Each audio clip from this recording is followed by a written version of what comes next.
সদৌ অসম ছাত্ৰ সন্থাৰ যিটো ভূমিকা মানে কালি যিটো আন্দোলনৰ কাৰ্যসূচী ঘোষণা কৰিলে, মই তেখেতসকলৰ আন্দোলনৰ কাৰ্যসূচীটো চালোঁ।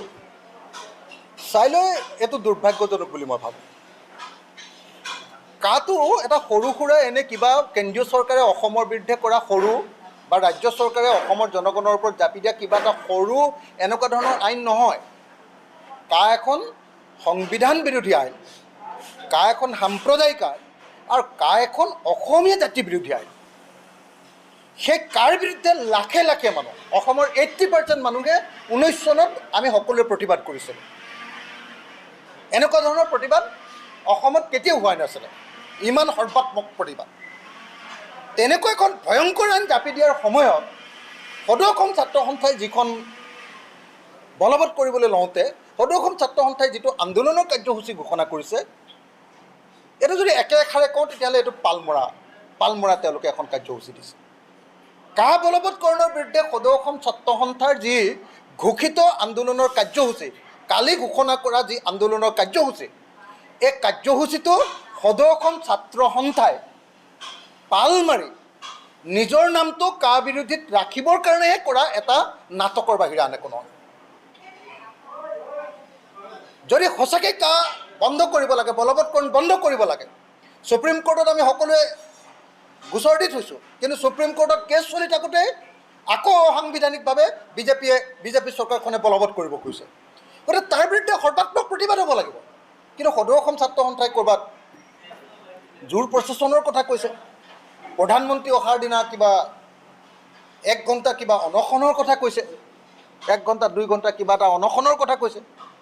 এনেকুৱা ধৰণৰ পালমৰা বুদ্ধিৰে জাতিক বিশ্বাসঘাতকতা কৰাটো কেতিয়াও ভাল কথা হোৱা নাই। মই ভাবোঁ যে এনেকুৱা এটা ভয়ংকৰ বিপদৰ সময়ত সদৌ অসম ছাত্ৰ সন্থাই প্ৰত্যেকটো জাতি জনগোষ্ঠীৰ সংগঠনৰ লগত আৰু অন্যান্য জাতীয় সংগঠনবিলাকৰ লগত আলোচনা কৰি সঠিক সিদ্ধান্ত গ্ৰহণ কৰি কেন্দ্ৰীয় চৰকাৰক এই কাৰ্যসূচীৰ পৰা বাৰণ কৰিব পৰা ধৰণৰ কাৰ্যসূচী ল'ব লাগে।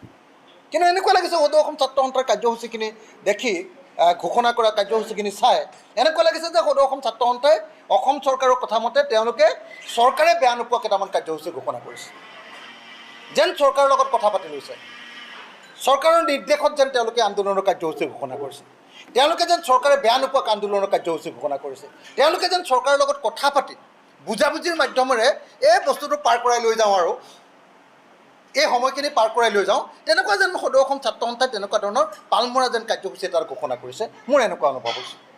গতিকে মই সদৌ অসম ছাত্ৰ সন্থাৰ মুখ্য উপদেষ্টা মণ্ডলী, সভাপতি, সাধাৰণ সম্পাদককে ধৰি মই তেখেতসকলক নেতৃবৰ্গক অনুৰোধ জনাম যে আপোনালোকে সঁচাকৈ এনেকুৱা ধৰণৰ, আগতে সদৌ অসম ছাত্ৰ সন্থাৰ ওপৰত এটা বদনাম আছেই যে যোৱাবাৰৰ আন্দোলনটো তেওঁলোকে বিপথে পৰিচালিত কৰিলে বুলি ৰাইজে ভাবে।